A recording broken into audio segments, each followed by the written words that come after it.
good to know, even if it is cousins several times removed. Charlotte recalled finding the small group of Amish people who had migrated to Texas from Tennessee.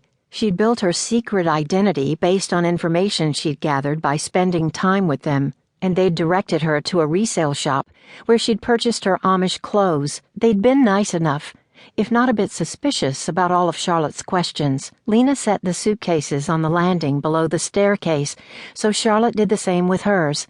Jacob can haul these upstairs when he gets home. Lena smiled again.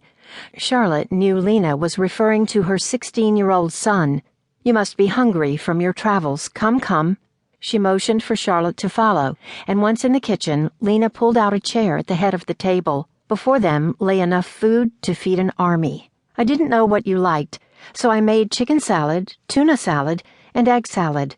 She pointed to 3 more bowls on Charlotte's right. That's barbecued meatballs, cheddar meatloaf, and my special chicken casserole.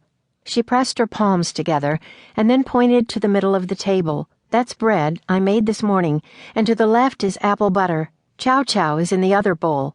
She spun around, rattled off something in her native language, then returned with a glass she set in front of Charlotte.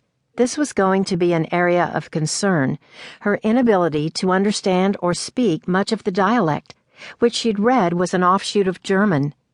She offered up the best smile she could, hoping to fake her way through the conversation.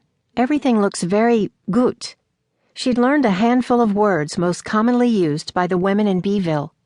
She'd camped out at a nearby hotel and visited the farmer's market daily for a couple of weeks in an effort to gain information. The women sold canned goods and homemade crafts.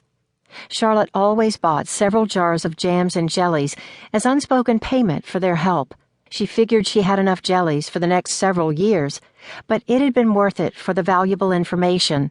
I hoped that everyone could be here to welcome you, but it just didn't work out. Lena sighed as she sat down to Charlotte's left. After dinner, you should rest. Tomorrow, Hannah and I are adding to the flower beds. We like to spruce things up with tiger eyes every August. They only bloom for about 11 weeks, but they are always a nice addition when some of our perennials finish blooming. Charlotte stiffened at the mention of Lena's daughter, Hannah, but cleared her throat with a slight cough. Hannah's a couple of years younger than me, right? 23 or 24? Lena nodded. Yeah, she's 24. That seemed old to still be living at home. Hannah had wanted to be here, but Widow Hostetler called and needed someone to cart her to the doctor. She doesn't drive her buggy anymore, Lena chuckled, and we are all safer on the streets because of that. Charlotte bowed her head when Lena did.